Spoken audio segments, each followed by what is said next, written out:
This as council faces a standoff with the government over the registration of students with ballooning historic debt. Business Day has reported that WITS is owed more than 400 million rand.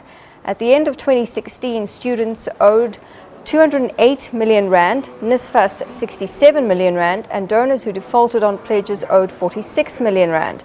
According to WITS, its costs have also increased after it absorbed contract staff.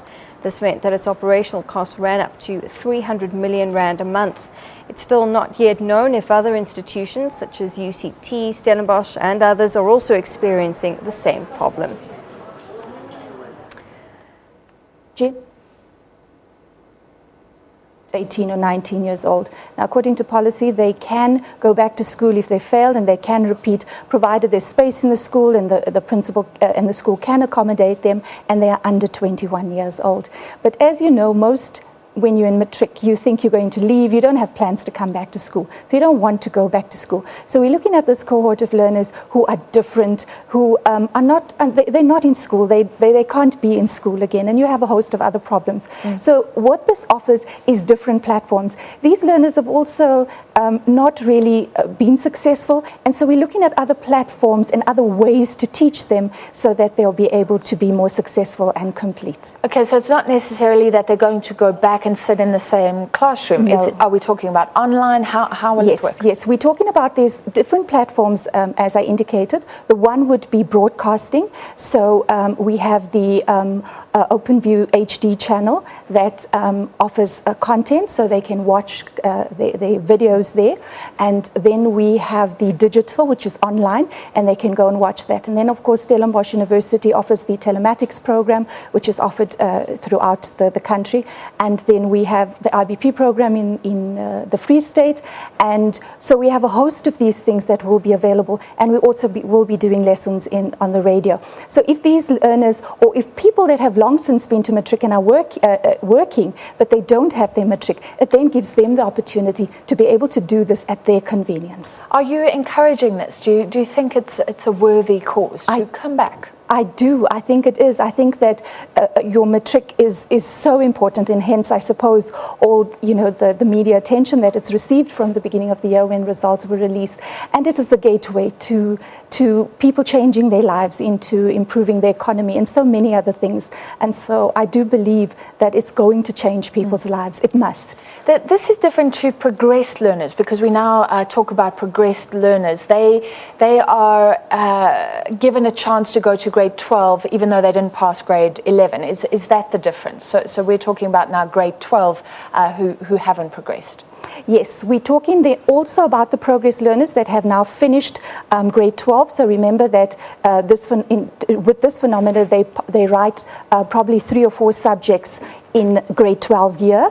They've gone through all the content, they've gone through all the assessments, etc., but they don't write maybe 3 subjects. So what happens is they will write in June this year, and we will again provide support, and they can go through all this material again just to give them a little bit more support so that when they write in June, they will be able to be ready for the exam.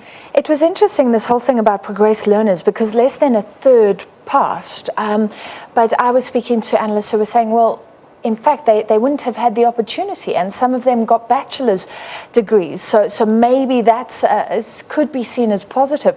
What are you expecting? Are you going to gauge this and monitor and look at the pass rate in terms of these second chance matrics? Yes, we must. Remember, again, because they are doing this on a part-time basis mostly, so they won't necessarily write all subjects, and so they'll probably take 2 years or 3 years. So we'll have to monitor it. We'll have to see what we are doing, where we need to tweak things, whatever challenges we have. But we do believe, and I think that the lessons we've learned from these progress learners, and some of them having gained bachelors, and that's purely because they've gotten extra support. And so we believe this is the extra support that they get, and through the support, they will most certainly be able to.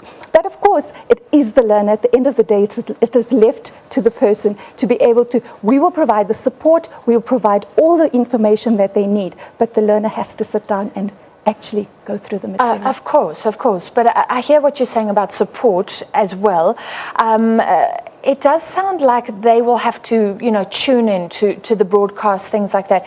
What other forms of support? What if the reason is poverty? We know that's huge.